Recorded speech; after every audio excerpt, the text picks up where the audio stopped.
It's symbiotic possession, packaged in pairs. Here's your look at the Hasbro Spider-Man Black Costume Spider-Man vs. Carnage.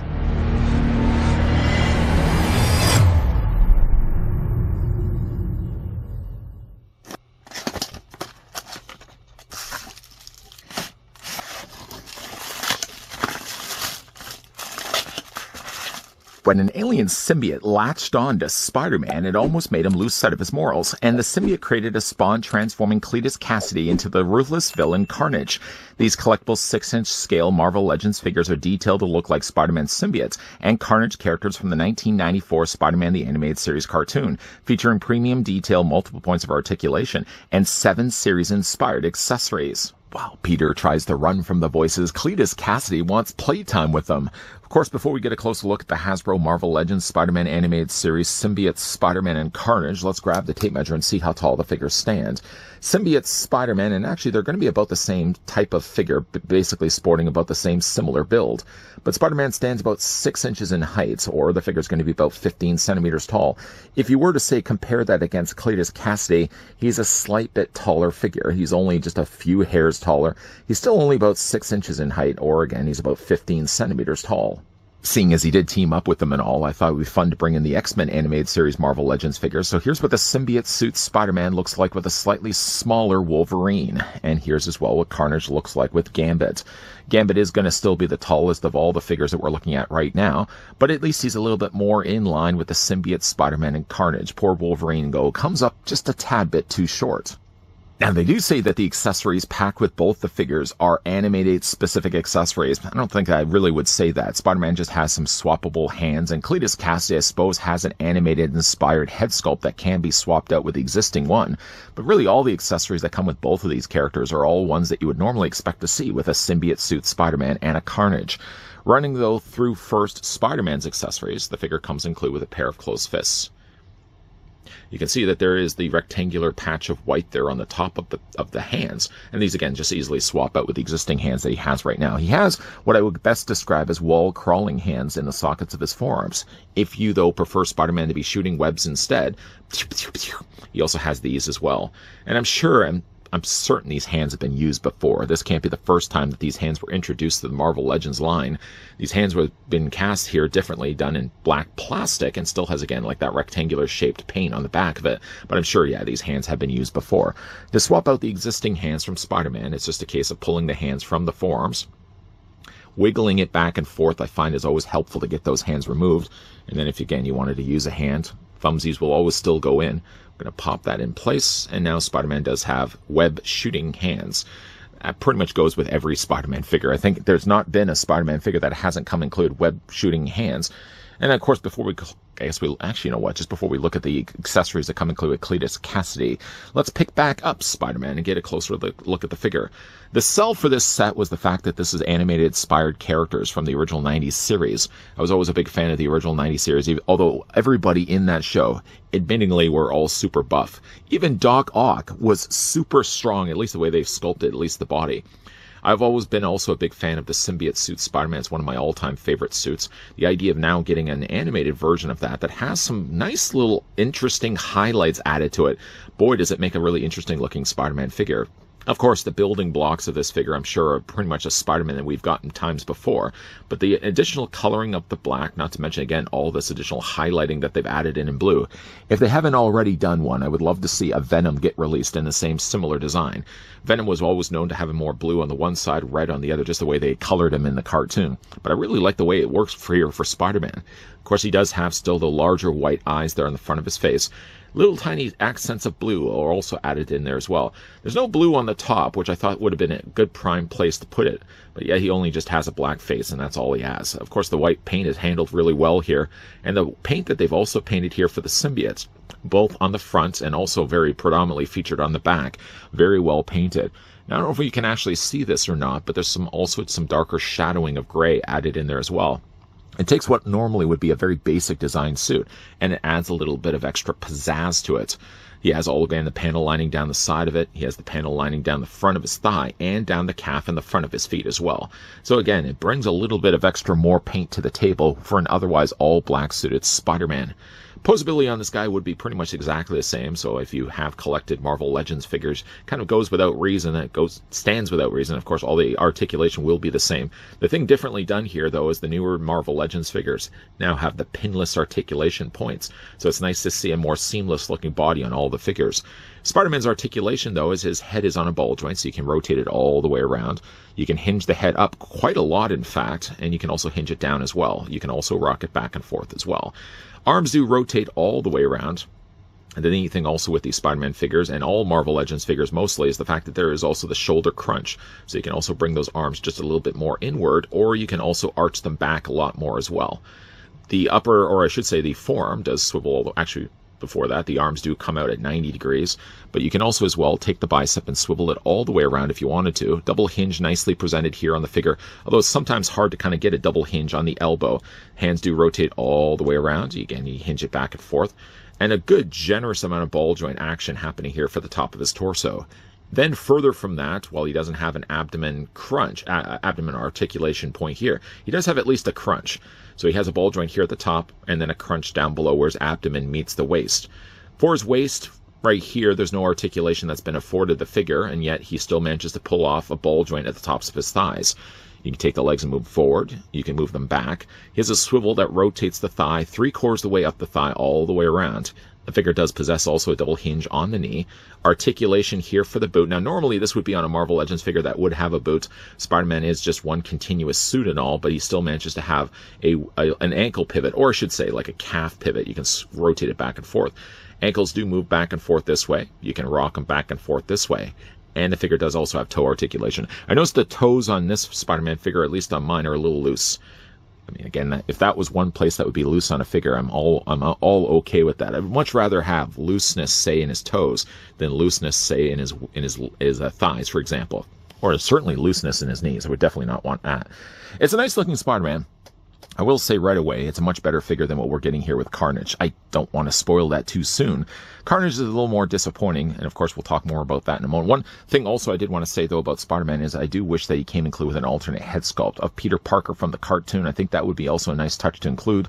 But yeah, unfortunately, Spider-Man only gets really relegated with some swappable hands. I really think he should have come included with a lot more than that. On to, though, Carnage. And again, we're going to talk a little bit about the fact the figure does have all these episode-specific accessories, which really aren't that. The figure has, for example, extendable finger hands, which basically is just a little bit longer than the hand that he has right now. I mean, this hand, if you really were to say, look at this and compare it with the one that he has, it's basically the same style of hand, just much longer blades on the thumbs and the fingers. Again, you can easily swap these out, just a case of wiggling the hand, removing it from the form like that. Then take the hand. You want to make sure, of course, these get out of the way, these little spaghetti strands that he has. Again, you're just going to plug that into the form, and now Carnage has a much more sinister, more menacing hand to work with. The figure also comes included with this hand. Now, he has, I would best describe this as sort of a symbiote axe blade. The problem I have really with this is the placement of where they put it. If you were to say, look at the thumb, for example, right? Thumbsies go in. And then you were to say, swap this out, which I'll do right now. I'm going to remove the hand once again from the forearm. And then we're going to plug this in place. The problem I have with this is the way they've placed the axe. They've given it in such a way that it sort of just dangles down below, like he's carrying around a symbiotic purse. It's very loose up here, though, and it's only attached by a few strands. And this is a very soft plastic. This, really, to be fair, is also soft plastic. But the way he sort of just dangles it, I feel they could have handled this a whole lot better. If they had, for example, the strands attached to here, where you could have plugged this onto the side of his forearm, or at the very least, if they had shortened up the strands on his hand right now, if it was, say, half the length, you could then have had the blade a little bit closer to his hand. I'm almost, in fact, tempted to try to heat this up with hot water and see if I can bring this back just a little bit. If he wants to carry it around like a blade, for example, I feel like the blade should be closer to his forearm where he'd actually be able to swing it around at Spidey. But having it the way that they have it right now, he literally is just dangling around this bladed weapon. You can kind of bend again the arm, but any bit of bending that you do, of the weight of it and just the looseness of the plastic just results in this sort of dangling around. It doesn't look as cool as I think it really should have looked. And I think when they were first designing on paper, they didn't realize, though, taking into account that the softer plastic would have resulted in the blade sort of just hanging around. It definitely needed to be a lot closer to his arm. The figure as well comes also included with this back extra piece. This is going to be just, again, some more symbiote spaghetti strands. And this literally just plugs onto the back of the figure's body. So there's a hole right there that's going to plug in right there. You don't even have to have it the configuration I have. You can turn it around really if you wanted to. You can have it off to the side. You can have it down below. Well, again, you get the idea. You can have this anywhere that you want. And that's basically once all the things are swapped in place. This hand looks good. This hand is a bit of a mess. And again, I always appreciate the fact they give you extra strands that can attach on the back of the figure's body. The last thing that Carnage does also come included with is an alternate Cletus Cassidy head sculpt. I really like the look of this head sculpt, and again, makes me miss more the fact that Spider-Man didn't come included with any other alternate heads. Changing out the head on Carnage, I was going to call him Venom there for a second, pop the head off the provided ball joint, and then you're going to take Cletus Cassidy's head, and you're going to plug it in place just like that. It looks good. I mean, honestly, it's one of those things. I appreciate the fact that they would have included it, but when it's ultimately time to display this figure on the shelf, I'm going to be going the route more of Carnage's head than Cletus Cassidy's. But the head sculpt does look really quite good, and I think they've done a nice job of painting the eyes, the eyebrows, and the areas of his lips. Everything painted really well. Ultimately, though, I'm just going to be popping the head off anyways, and we're going to replace it back with the Carnage head sculpt, which, again, easily snaps in place. What's rather interesting, though, about the head is if you're looking at Carnage's, it does look like he has, for all intents and purposes, a hinge there on his jaw, and yet you can't move it back and forth. Just the way they've sculpted it in place. Doesn't it actually look like there's a little hinge right there? But you can't do anything with it. Sculpting on the inside of the mouth, of course, breaks up the mostly already black and all red head sculpt that he has. So a little bit of pink certainly goes a long way when it comes to adding some much additional paint. Because really all the rest of the figure is basically just red with some additional black accents. The figure looks okay. My biggest problem, honestly, here comes with the figure. It's not the paint. The paint looks really good on the figure. The eyes handled really well. It's ultimately this section right here. What they've basically done is they've added an additional neck piece over top of an existing body. So while you'd say, for example, look at Spider-Man, the two figures you can see are very similarly designed, and yet because Carnage now has this additional neck piece, it lifts also the neck up and makes it a little bit longer. What it also does, though, unfortunately, is it sacrifices a lot of the articulation when it comes to his shoulders.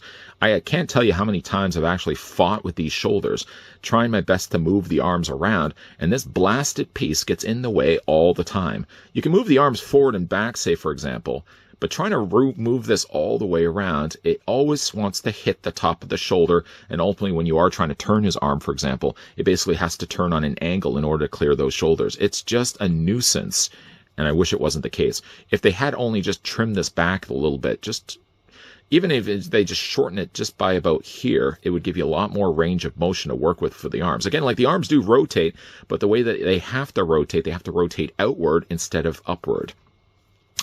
For the figures, the rest of the detailing done to the figure, let's just bring his arms all the way around. Let's just bring these guys all the way around. The harder thing about Carnage, of course, is just being the fact that his arms do get kind of locked in place. There we go. Okay. So getting a closer look at Carnage's body, again, it's all just molded mostly here in red plastic, but again, you got some really nice black accents that are added in there as well. Has it, of course, in his head, and it carries its way down into the torso. Kind of looks in a way like there's a face. Eyes, nose, mouth. Kind of like a scary looking clown. He carries that color over down, also down below here in his waist, also into his thighs, and down below here in his feet as well. Both the figures, by the way, do have peg holes on the bottoms of their feet. So, of course, if you wanted to put these guys in more creative looking poses, you can use your self-display stands. Don't come included with them, though, granted, but you can always use a display stand that comes from another company. Now, when it comes to the figure's articulation, again, with Carnage, his head's going to be on a ball joint, so it rotates all the way around. The head looks up, again, quite high, looks down below as well, and you can also rock it back and forth. Not only does it possess a ball peg, but also you can see as well there's a hinge at the top of his neck. So that allows some additional movement there that wouldn't already be there. Now, again, for his arms, here's the problem with the arms. The arms do hinge out. He has, again, that shoulder crunch that allows the arms to come outward. But trying, again, to rotate those arms, these arms are always just a nuisance because, again, I'm always just trying to get it around the shoulder piece. You can rotate them, but you can't rotate them, again, straight forward. You have to kind of bring them out in order to clear this top piece of his shoulder. The figure does also have a swivel in his bicep, a double hinge on his elbow, and then whatever hands, when you want to use these hands with this unsightly looking bladed weapon, or you want to just stick with the basic hands that he comes out of the packaging with. Either way, the hands do rotate all the way around. You can hinge them back and forth. Now, the upper torso is, again, on. Now, the thing interesting about Carnage, though, is unlike Spider-Man, Spider-Man would have had a ball joint at the top. Now, Carnage sacrifices losing that. He only has just, unfortunately, just a crunch. I wish that they could have actually found a way still to incorporate a ball joint instead of only just relying on the crunch. He has the swivel down below here, but I wish he had also had a ball joint. I mean, why wouldn't they have just simply used the same body build as Spider-Man? I'm sure they'd probably just literally used the body from before when it comes to Carnage here, but I wish they could have had also the additional articulation, because he really unfortunately sacrifices a whole lot of potential posability options by not having the ball joint at the top of the torso. But again, he has the crunch, he has the waist swivel, legs do split out once again, they're on ball joints, you can take the legs and move forward, move them back, 3/4 of the way up the thigh, once again you get that swivel cut, yes, double hinge though on the knees. Yeah, the articulation again for the lower half of his calf. And ankle articulation, once again, is present here for Carnage. You can rotate it back and forth. And there's also, again, there isn't actually toe articulation. That's right, because he's using the more basic-looking build of body.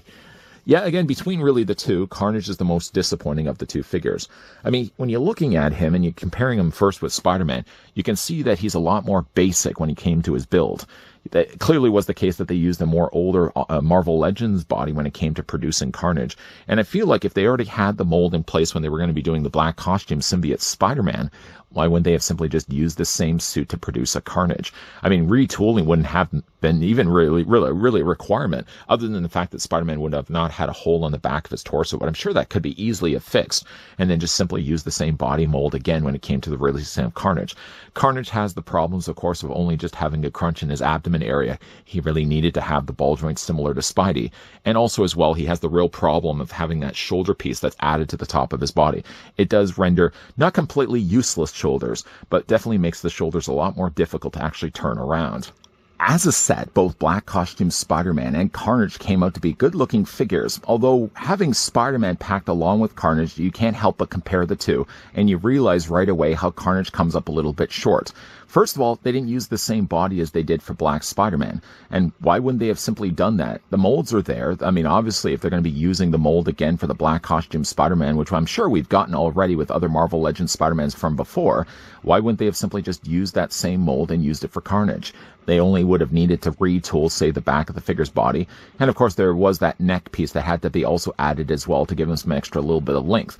But unfortunately, though, when you see Spider-Man having ball joints in the top of his torso, and then you get to Carnage and you realize that the figure doesn't have it and only just relies on an abdomen crunch, then you realize that unfortunately Hasbro's been using an older figure body when it came to Carnage.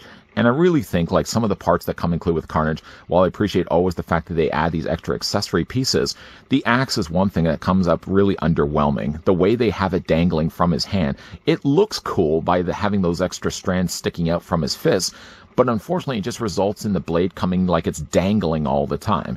You have to really put the figure in a proper pose so the blade does look menacing and not literally like he's just carrying it around with him.